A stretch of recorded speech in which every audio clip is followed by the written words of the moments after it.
요한복음 14장 15절로 21절 우리 한 절씩 교독하겠습니다. 너희가 나를 사랑하면 나의 계명을 지키리라.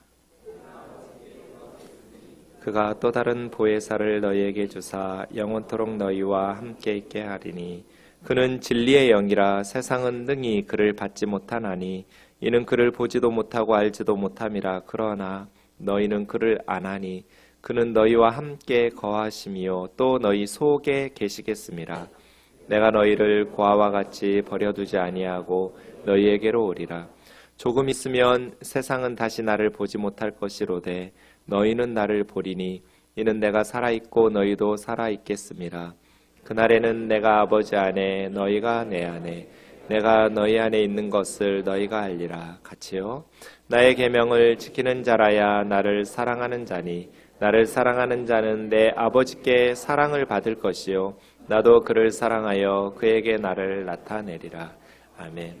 오늘은 보혜사 성령이라는 말씀의 제목으로 협동 목사님이신 김용남 목사님 말씀 전해 주시겠습니다.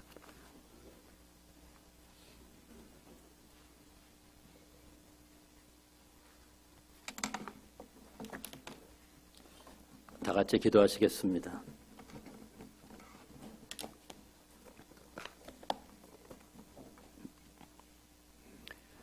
은혜로우신 하나님, 믿음의 백성들을 하나님 이곳에 불러주셔서 하나님을 찬양하고 하나님께 예배드릴 수 있도록 인도하신 하나님을 찬양합니다. 우리 예배를 받아주시고 하나님이 말씀하신 그 말씀을 우리의 마음에 새길 수 있도록 이곳에 찾아오셔서 역사하여 주옵소서. 하나님 말씀을 통하여 우리의 죽었던 부분들이 살아나게 하시고 우리의 부패했던 부분들이 새로워지도록 은혜를 베풀어 주옵소서. 어리석고 무능한 자에게 하나님께서 성령으로 충만하게 하셔서 하나님 말씀을 담대하게 전할 수 있도록 하나님 역사하여 주옵소서. 예수님의 이름으로 기도하옵나이다. 아멘. 저는 설교를 준비하면서 이렇게 살지 못하고 있는데, 저도 여러분처럼 매일 실패를 하고 있는데 설교를 한다는 것이 부담스럽고 두려웠습니다. 그러나 하나님은 우리에게 여전히 말씀하고 계시고 우리에게 동일한 말씀으로 가르치고 계시기에 저는 담대하게 말씀을 전하려고 합니다. 기독교 신앙에는 세 가지 요소가 필요합니다. 첫 번째는 지적인 이해입니다. 우리가 하나님을 사랑하고 믿음으로 살아간다고 하면 우리는 지식적으로 그리스도를 먼저 알아야 합니다. 기독교는 맹목적인 신앙이 아닙니다. 역사적인 사실 위에 세워졌습니다. 이 사실들은 수세기를 통해서 수많은 학자들이 연구와 조사를 통해서 증명되었습니다. 그들은 예수님의 생애와 교훈, 죽음과 부활, 예수님께서 끼친 영향에 대해서 조사하는 데 일생을 바쳤습니다. 잠시 역사적인 사실들을 몇 가지 살펴보려고 합니다. 1206년 태무진이 몽골 지방의 부족 연합군장 칭기스칸으로 추대되면서 몽골 통일제국을 건설합니다. 1492년 10월 12일 이탈리아의 탐험가 콜럼버스는 스페인 여왕 이사벨라가 믿고 도와준 배 세 척으로 신대륙을 발견합니다. 임진왜란 1592년 7월에 이순신 장군이 한산도 앞바다에서 왜군을 무찌른 한산도 대첩 사건이 있습니다. 프랑스 역사상 최초 황제 나폴레옹은 1815년 6월 18일 벨기에 워털로 전투의 패배로 나폴레옹 전쟁이 종결되었습니다. 우리는 이 사실을 믿는데 조금 더 의심하지 않고 다 받아들입니다. 이 시대에 우리는 살지도 않았고 그 사람을 보지도 못했고 듣지도 못했습니다. 그런데 역사적인 사실로 기록된 내용들을 우리는 아무 의심 없이 받아들이고 그냥 믿고 있습니다. 그리고 그 사실에 대해서 반대하는 사람은 없습니다. 그런데 예수님의 출생과 십자가의 죽으심과 부활은 우리가 알고 있는 역사적인 사실들보다 더 증거가 확실합니다. 예수님의 부활 사건, 예수님의 십자가의 죽으심, 우리가 알고 있는 사건들보다 훨씬 더 증거가 확실하고 분명하다는 것입니다. 에드윈 쉘링 교수는 이렇게 말했습니다. 그리스도가 장사되었다가 사흘 만에 육체적으로 다시 살아난 사실은 지상에서 그를 알던 사람들로 하여금 그리스도와 새로운 관계를 맺게 했다. 그리고 그의 부활 사건은 아무도 부인할 수 없는 역사적인 증거가 있다. 라고 말하고 있습니다. 예수님의 부활은 신약시대 교회의 혁명적인 메시지였습니다. 오늘날에도 예수님의 부활 사건은 혁명적인 메시지입니다. 그것은 역사적인 사실이기 때문에 그렇습니다. 성경은 역사적인 사실의 기록이고 우리는 그 사실을 믿는 것입니다. 우리가 성경을 읽고 쓰고 배우고 들으면서 그 사실을 믿는 것입니다. 두 번째 요소는 감정적인 체험입니다. 사람은 누구나 감정이 다 있습니다. 따라서 복음을 듣고 예수님에 대한 사실을 알고 예수님을 믿게 되는 과정에는 반드시 감정의 반응이 따르게 되어 있습니다. 오순절 성령 충만 받은 베드로의 설교를 들은 예루살렘 사람들의 반응을 살펴보겠습니다. 사도행전 2장 37절 다 같이 한번 읽어보겠습니다. 시작. 그들이 이 말을 듣고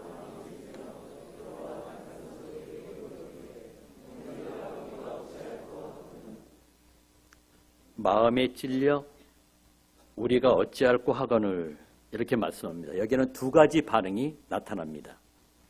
성령 충만 받은 베드로의 설교를 들은 사람, 그 사람들의 반응이었습니다. 한 가지는 마음에 찔림을 받았습니다. 사람의 말이 아니라 성령 충만한 하나님의 사람이 전하는 그 말씀을 들은 예루살렘 사람들은 마음에 찔렸습니다. 그리고 자신의 죄를 되돌아보는 회개하는 마음이 생겼습니다. 또 한 가지 반응을 살펴보겠습니다. 스데반의 성령 충만한 설교를 들은 유대인들의 반응이 있습니다. 사도행전 7장 54절 55절 말씀 다 같이 한번 읽어보겠습니다. 시작.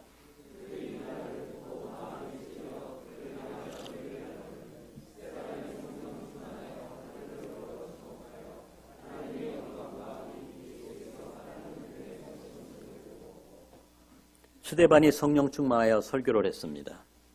유대인들의 반응은 두 가지였습니다. 마음에 찔렸고 대적하는 마음이 생겼습니다. 똑같은 성령의 역사가 일어났습니다. 예루살렘 사람들은 그 말씀에 회개하는 마음이 생겼습니다. 유대인들은 그 말씀을 듣고 이를 갈았습니다. 저 사람을 그대로 두면 안 되겠다. 저 사람을 그대로 두면 안 되겠다. 결국 스데반은 죽었습니다. 돌로 맞아 죽었습니다.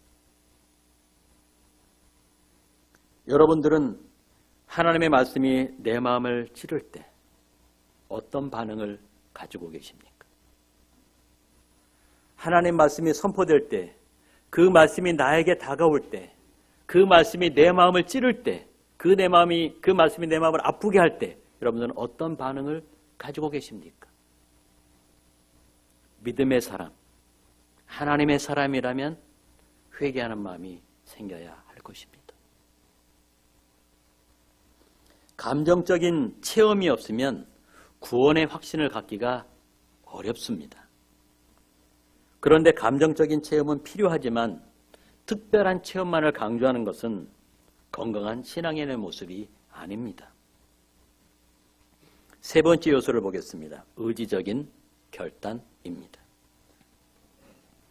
그리스도인이 되고 자신이 그리스도인임을 확신하는 데는 지성과 감정 외에 자신의 의지도 포함되어야 합니다. 예수님은 젊은 부자 관원에게 의지적인 결단을 요구하셨습니다.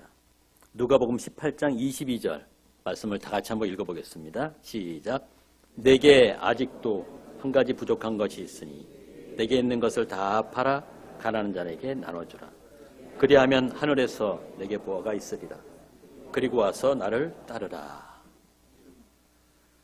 모든 사람에게 똑같은 종류의 결단을 요구하는 것은 아니지만 모든 사람에게 공통적으로 원하시는 것은 신앙의 의지적인 결단입니다.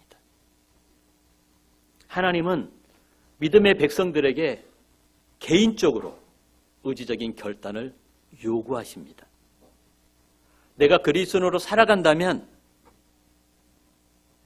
교회 뜰 앞만 밟는 사람이 아니라 내가 이렇게 살아야 되겠다. 내가 이런 삶을 살고 싶다 하는 의지적인 결단을 요구하고 계신다는 것입니다. 예수님을 만난 거짓 맹인의 신앙 의지를 한번 보겠습니다. 누가복음 18장 38절 42절의 말씀입니다. 이 말씀도 다 같이 읽어보겠습니다. 시작. 맹인이 외쳐 이르되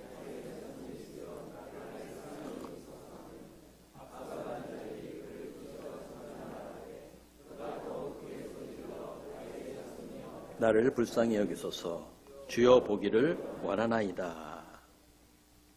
거짓 맹인은 타인의 방해에도 불구하고 굽히지 않는 의지를 보여주었습니다.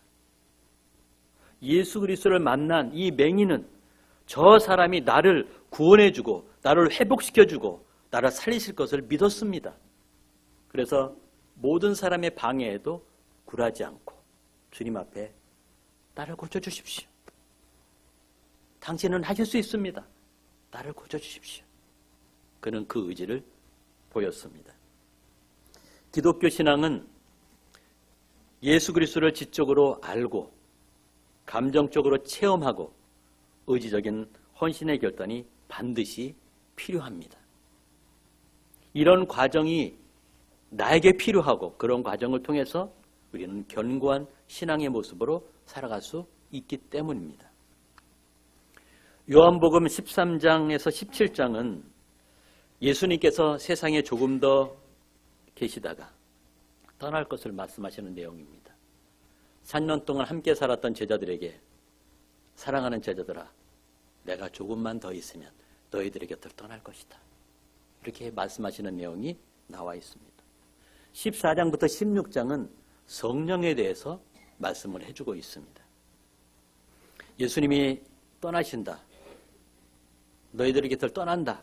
이렇게 말씀하실 때 제자들은 어떤 마음을 가졌을까요? 내가 따르고 섬겼던 그 예수님이 나를 떠난다는 말씀을 하셨을 때 제자들은 어떤 마음이 생겼을까요? 제자들에게는 근심 걱정이 몰려오기 시작했습니다. 예수님이 떠나면 나는 어떻게 살지? 예수님이 떠나시면 우리는 어떻게 살아갈까? 근심 걱정이 찾아왔습니다. 마음에 근심이 많은 제자들에게 요한복음 14장 1절에서 이렇게 말씀했습니다. 다 같이 읽어보겠습니다. 너희는 마음에 근심하지 말라. 근심하지 말라. 하나님을 믿으니 또 나를 믿어라. 나를 믿어. 근심하지 마. 내가 너희 곁을 떠나겠지만 근심하면 안 된다 하고 말씀해 주셨습니다. 친히 앞에서 말씀해 주셨습니다. 그럼에도 불구하고 빌립은 이렇게 얘기했습니다. 아버지를 보여주십시오. 그러면 좋겠습니다. 요한복음 14장 9절도 한번 읽어보겠습니다. 시작. 빌립아, 내가 이렇게 오래 너희와 함께 있으되 어찌하여 아버지를 보이라 하느냐. 나를 본 사람은 아버지를 본 것인데 내가 아버지인데 왜 아버지를 보이라고 하느냐. 네 앞에 있는 내가 바로 아버지야. 예수님께서 떠나신다는 소식이 제자들에게는 밴 뉴스였습니다. 그런데 사실은 베스트 뉴스였습니다. 예수님이 떠나시는 것이 제자들에게는 나쁜 소식이었지만 궁극적으로는 좋은 소식이었습니다. 왜냐하면 이유가 있습니다. 예수님이 제자들에게서 떠난다는 사실이 좋은 소식이 되는 이유가 있습니다. 오늘 보면 16절을 한번 읽어보겠습니다. 다시 읽어봅니다. 시작. 내가 아버지께 구하겠으니 그가 또 다른 보혜사를 너에게 주사 영원토록 너희와 함께 있게 하리니. 보혜사를 너희에게 주신다. 보혜사라는 말은 개적개혁정판 성경에는 지킬 보, 은혜해, 스승사, 지키고 은혜 베푸시는 스승으로 번역할 수 있습니다. 그런데 보혜사는 헬라어로는 팔라클레토스라고 말합니다. 이 단어는 상당히 폭이 넓은 단어입니다. 임신한 단어라고 말하기도 합니다. 세상의 언어로 표현하기 어려운, 한계가 있고 한 단어로 표현하기 어려운 단어가 바로 팔라클레토스입니다. 어느 나라 언어로 번역을 해도 그 모든 내용을 다 포괄할 수 없는 언어가 보혜사, 팔라클레토스입니다. 팔라클레토스는 파라와 클레토스가 합성된 그런 언어입니다. 파라는 옆, 클레토스는 부름받아 오신 분. 팔라클레토스는 옆으로 불려오신 분이라는 뜻입니다. 무엇을 하려고 옆으로 불러오셨습니까? 무엇을 하시려고? 제자들을 도와주려고. 저와 여러분들을 도와주려고 팔라클레토스는 오신 것입니다. 어디로? 여러분들 옆으로. 여러분들 곁으로 오신 분이 바로 보혜사 성령이십니다. 영어 성경 표현은 역본에 따라 다릅니다. 위로자로, 상담자, 돕는 자, 변호사, 스승 이렇게 번역하기도 했습니다. 단어마다 특징을 갖고 있기는 하지만 팔라크레토스를 한 단어로 포괄하지는 못합니다. 성령을 팔라크레토스, 보혜사로 말씀하시는데 16절에 자세히 보면 다른 보혜사로 말씀하고 있습니다. 다른 보혜사를 내가 너에게 주겠다. 다른 보혜사. 다른 보혜사가 어떤 분이신가? 다른 보혜사는 인격자 하나님이십니다. 성령은 에너지나 능력이 아닙니다. 성령은 인격자이십니다. 성령은 우리에게 말씀하시고 우리의 마음 상태를 들으시고 위로하시고 인도하시고 질책하시고 도와주시는 분이십니다. 인격자이신 성령 하나님께서 구원에 필요한 모든 것을 제공하십니다.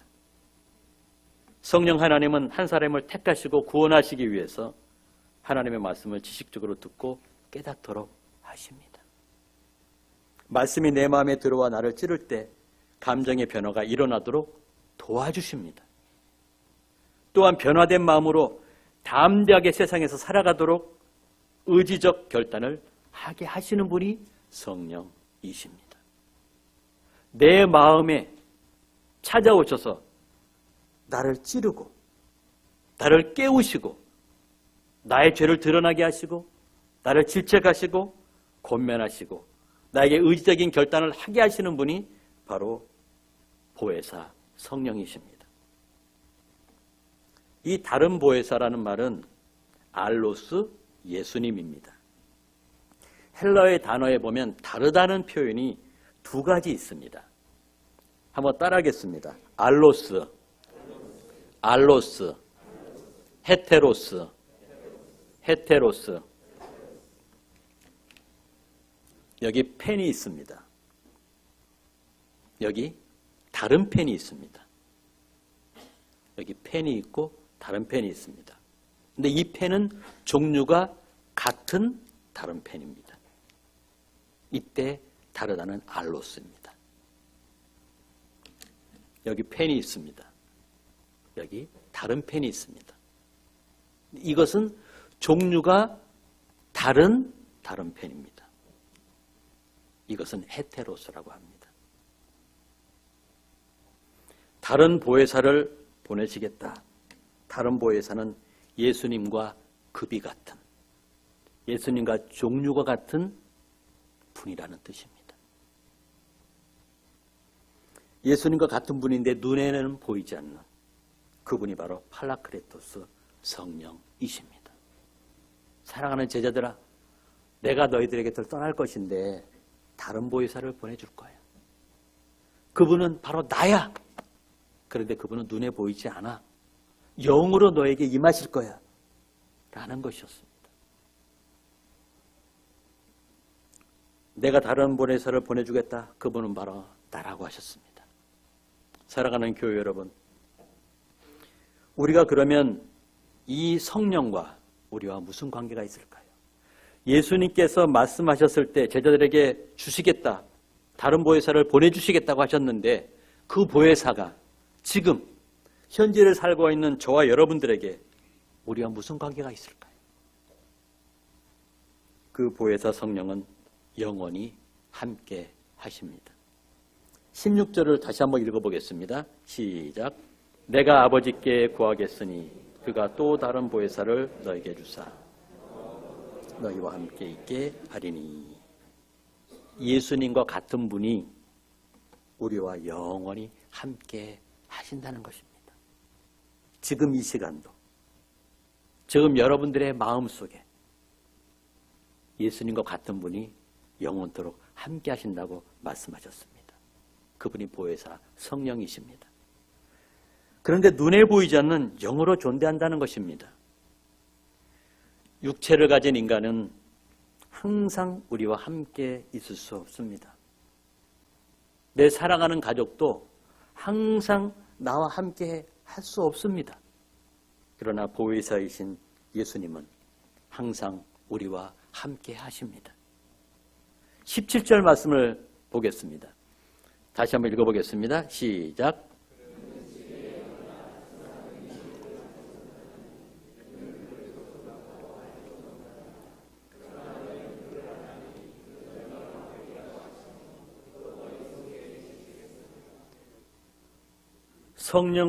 세상은 성령을 보지도 못하고 알지도 못합니다. 그러나 너희는 성령을 아나니. 세상 사람들은 성령을 보지도 못하고 알지도 못합니다. 그러나 이곳에 계신 하나님을 사랑하는 신자들에게 너희는 성령을 아나니 라고 말씀합니다. 저와 여러분들은 성령을 압니다. 그리고 알아야 합니다. 믿음의 사람은 성령을 압니다. 그는 너희와 함께 거하시며 또 너희 속에 계시겠습니다. 너희 속에 있다 라는 말은 너희 안에 있다라는 말입니다. 이것은 세 가지로 설명할 수 있습니다. 따라하겠습니다. 내 주, 우리 안에 계신다 하는 것입니다. 초월, 천국에 계신다. 성령은 천국에 계십니다. 편재, 온 땅 어디든지 계신다. 보혜사 성령은 우리 안에도 계시고요. 천국에도 계시고요. 온 땅 어디든지 계십니다. 제가 내주하면 여러분들 그 다음 문장 한번 읽어봐 주십시오. 내주, 초월, 편재. 성령은 내주하시고 초월하시고 편재하시고 영원히 우리와 함께 하십니다. 믿으시기 바랍니다. 두 번째는 우리를 버리지 않으십니다. 18절 말씀해 보면 이렇게 말씀하고 있습니다. 한번 읽어보겠습니다. 시작. 내가 너희를 고아와 같이 버려두지 아니하고 너에게로 오리라. 여러분들 사람들에게 버림받아 보신 적 있으십니까? 버림받아 본 경험이 있으십니까? 버림받은 사람은 세상을 살아갈 용기가 없습니다. 버림받았다는 것은 삶의 의미를 망각해버립니다. 그런데 성령 하나님은 저와 여러분들을 버리지 않으십니다. 세상 사람들이 그 누가 나를 버린다 할지라도 하나님은 여러분들을 버리지 않습니다. 여러분은 외롭고 버림받은 고아가 아닙니다. 지금 이 시간 나는 혼자라고 생각하는 분이 계십니까? 내 마음을 알아주는 사람도 없고 나에게 관심도 없고 내 형편도 몰라주고 버림받았다고 생각하는 분이 혹시 계십니까? 아닙니다. 성령 하나님은 여러분들을 버리지 않으십니다. 여러분과 함께 계십니다. 십자가에서 죽으시고 우리를 구원해 주셨는데 우리를 버리지 않으십니다. 내가 절망과 고통과 슬픔 가운데 있을 때에 함께 하십니다.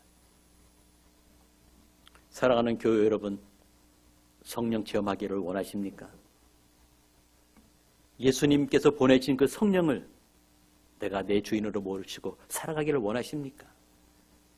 그렇다면 우리는 체험을 해야 합니다. 성경의 지식을 아는 것으로 성령 충만해지지 않습니다. 하나님의 말씀을 깨닫는 것으로 성령 충만해지지 않습니다. 감정적으로 내 마음으로 받아들여야 합니다. 그러기 위해서는 믿어야 합니다. 성령을 체험하는 방법은 믿는 것입니다. 우리의 믿음은 객관적인 사실을 믿는 것입니다. 그리스도인은 역사적인 사실이 기록된 성경을 믿는 것입니다. 창조주 하나님을 믿고 구원자 예수님을 믿고 보혜사 성령님을 믿어야 합니다. 온 우주와 이 땅의 주인이신 하나님을 믿어야 합니다. 죄인을 구원하시기 위해서 십자가에 못 박혀 죽으시고 우리의 죄값을 담당하신 예수님의 은혜를 믿어야 합니다. 내 옆에 계셔서 나를 인도하시고 도와주시는 성령, 보혜사 성령을 믿어야 합니다. 두 번째는 말씀에 순종해야 합니다.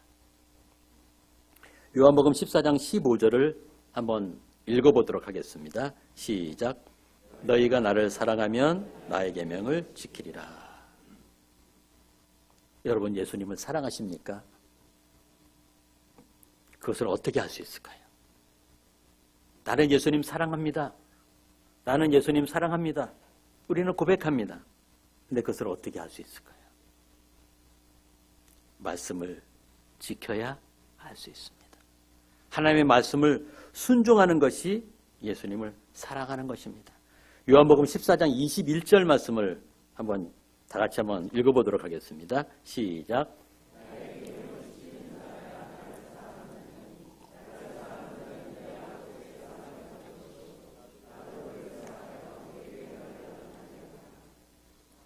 나의 계명을 지키는 자라야 나를 사랑하는 자다 라고 말씀했습니다. 이 말씀을 표준 세번역이라는 성경에서는 좀 더 쉽게 이렇게 번역을 했습니다. 이 본문도 한번 읽어보겠습니다. 시작.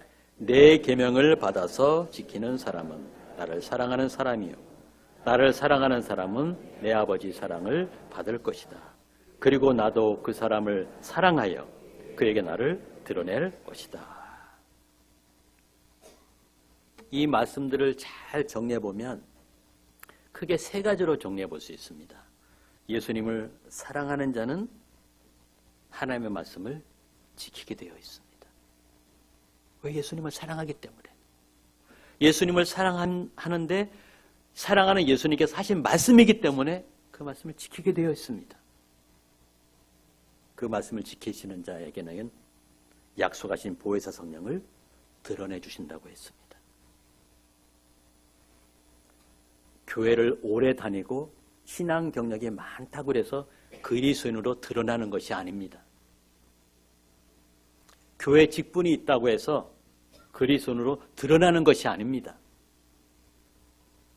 예수님을 사랑하고 예수님께서 하신 말씀들을 내가 부단히 지키려고 애를 쓰고 그렇게 살아가면 약속하신 보혜사 성령께서 여러분들을 그리스도인으로 드러나게 하신다는 것입니다. 내가 그리스도인 되는 것은 내가 나타내는 것이 아닙니다. 성령 하나님께서 나를 드러내게 하시는 것입니다. 내가 있는 곳에서, 내가 사는 곳에서 만나는 사람들에게 내가 그리스도인이라는 것을 드러내게 하시는 분이 성령이십니다. 이런 사람들이 모여서 모인 공동체는 어떨까요? 그런 사람들이 모인 공동체는 자기 주장, 자기 생각 관철하기 하기보다는 나보다 그 사람을 세워주고 높여주고 들어주고 할 것입니다. 이런 공동체 얼마나 행복하겠습니까? 우리 교회가 지금 건강한 교회를 꿈꾸면서 다양한 의견들을 듣고 모으고 함께 결정해 나가려고 지금 하고 있습니다. 얼마나 아름다운 공동체일까요? 이곳에는 성령께서 저와 여러분들을 그리스도인에게 드러내게 하시고 서로 세워나가면 건강하고 아름다운 교회는, 하나님께서 기뻐하시는 교회는 우리가 만들어갈 수 있다고 저는 믿습니다. 그 일에 생동교회는 부르심을 받았고 우리는 기회에 사용되기를 원합니다. 예수님을 사랑한다면 믿고 순종해야 합니다. 그리고 성령께서 내 곁에 계심을 실감내도록 보여주실 것을 믿고 따라가야 할 것입니다. 세 번째는 사모하고 간구해야 합니다. 성령 받은 사건이 사도행전에 제일 처음 시작되는 구절이 있습니다. 사도행전 2장 1절에서 4절에 보면 성령 충만 받은 예수님께서 보혜사를 보내주시겠다고 약속하셨습니다. 성령을 보내주시겠다고 약속하시고 그 사건이 처음으로 실행되는 사건이 사도행전에 나옵니다. 사도행전 2장 1절부터 4절 다 같이 한번 읽어보겠습니다. 시작. 오순절 날이 이름에 그들이 다 같이 한 곳에 모였더니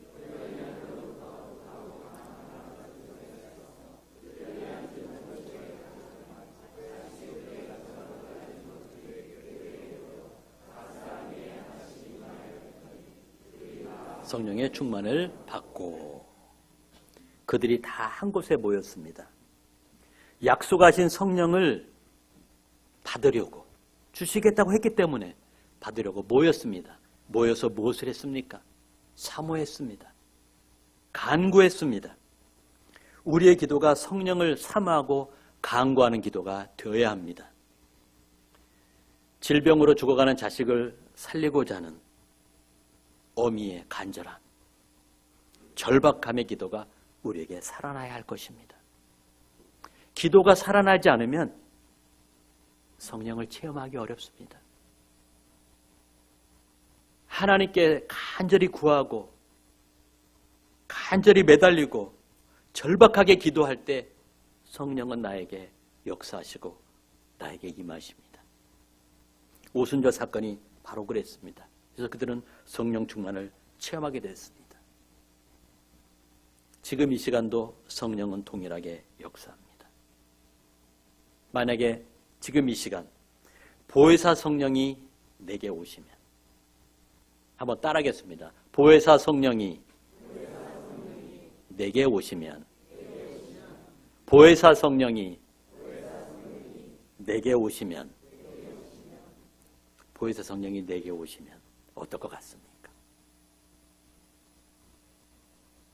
보혜사 성령이 내게 오시면 가장 먼저 나의 죄가 생각나고 통에 자복하게 됩니다. 말씀이 내 마음을 찌를 때 회개의 역사가 일어납니다. 성령이 나에게 임하면 회개의 영이 부어집니다. 나의 죄가 생각나고 나의 허물이 생각나고 나의 부족한 모습들이 생각이 나서 회개하게 되어 있습니다. 사랑하는 성도 여러분, 간음하지 맙시다. 음란한 생활을 멈추십시오. 도둑질하지 맙시다. 탐심을 버리십시오. 땅 투기하지 맙시다. 주신 것에 만족하며 사십시오. 도박, 컴퓨터, 게임 중독을 끊어버리십시오. 땀 흘린 대가에 감사하시기 바랍니다. 그런데 우리는 성령 체험을 방해하는 것들에 대해서는 너무 관대합니다. 성령 충만하고 성령을 체험하기를 원하는 마음들은 그리스도인에게는 누구에게나 있습니다. 그런데 성령 체험을 방해하는 것들에 대해서는 너무 관대합니다. 우리나라는 TV 드라마 전성시대에 살고 있습니다. 여러분은 TV 시청이나 드라마 보는 시간이 일주일에 얼마나 되십니까? 컴퓨터 게임, 오락에 몰두하는 시간이 얼마나 되십니까? 운동하는 시간, 여가 시간을 갖는 시간이 얼마만한 시간들을 그곳에 할애하고 계십니까?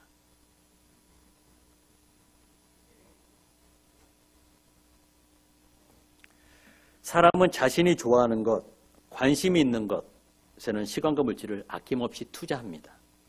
그러나 성령 체험에는 관심이 없는 것 같습니다. 내가 어떤 결과물을 내기 위해서, 어떤 성과를 내기 위해서 따라가는 것에는 시간도, 물질도 아낌없이 그곳에는 투자합니다. 그러나 성령 체험하는 데는 관심이 없는 사람들이 있지 않을까요? 나는 아무것도 하지 않고 있는데 성령은 역사하지 않습니다. 내가 하나님 앞에 절박하고 간절하고 시간을 내고 나의 시간을 쪼개서 모여서 합심해서 기도하지 않는데 성령은 역사하지 않습니다. 따뜻한 방에 있으면서 성령은 역사하지 않습니다. 내가 좋아하는 거 마음껏 하는 그곳에 성령은 역사하지 않습니다.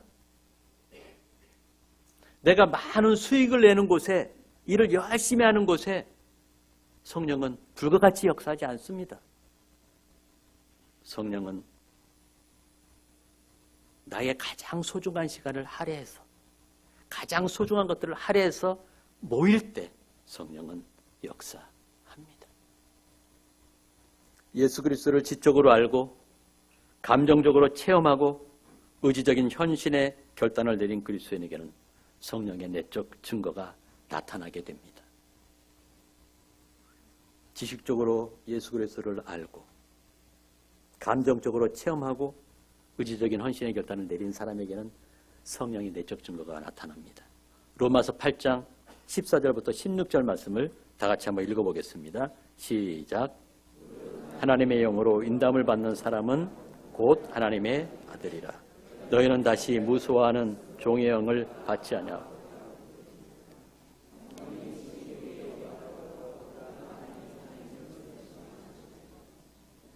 무릇 하나님의 영으로 인담을 받는 사람은 하나님의 아들이다.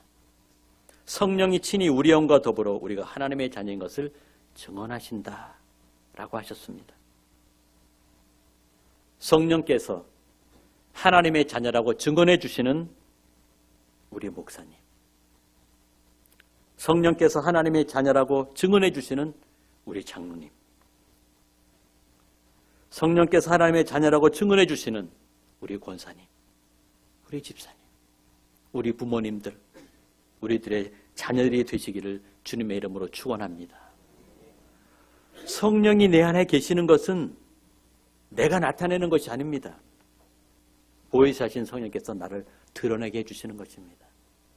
그러려면 성령은 내 안에 계셔야 가능하겠죠. 내 소아 속에 내 안에 거주하실 때 그 성령은 나를 드러내 주십니다. 그리스도로, 믿음의 사람으로 거룩한 일을 따라가도록 나를 드러내 주신다는 사실입니다. 보혜사 성령께서 친히 이곳에 오셔서 말씀을 깨닫게 하시고 나만이 알고 있는 죄를 드러내어 회개하게 하시고 고아처럼 버리지 않으시며 나를 품어주시고 나의 연약한 육체를 치유하실 때, 나의 심령을 치유하실 때 성령님을 마음에 받아들이시고 맡기시기를 바랍니다. 성령이 내 마음을 찌를 때, 나에게 찾아올 때 우리는 그 성령님께 나를 맡겨야 합니다. 의탁해야 합니다. 받아들여야 합니다. 그럴 때 그 하나 성령은 나를 만들어 가실 것입니다. 고치시고 위로하시고 질책하시고 만들어 가실 것입니다. 영원토록 보혜사 성령님의 은혜를 누리는 생동교회 모든 교우가 되시기를 주님의 이름으로 축원합니다. 주님의 성령 지금 이곳에 우리 찬양을 한번 불러보도록 하겠습니다. 주님의 성령은 지금 이곳에 계십니다.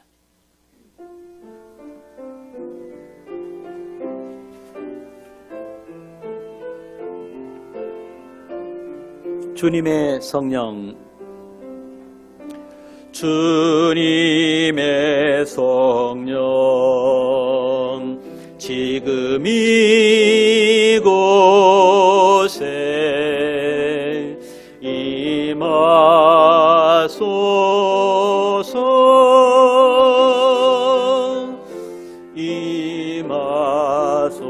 두 손을 들고 찬양합니다. 주님의 성령, 주님의 성령, 지금 이곳에 임하소서.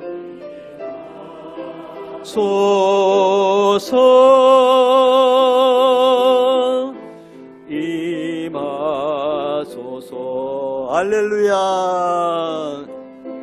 할렐루야, 할렐루야,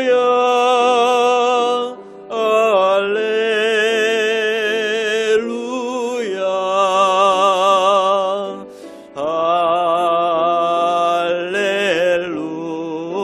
할렐루야, 할렐루야, 할렐루야, 할렐루야,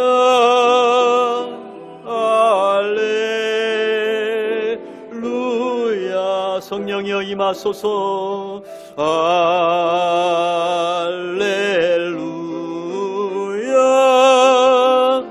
할렐루야.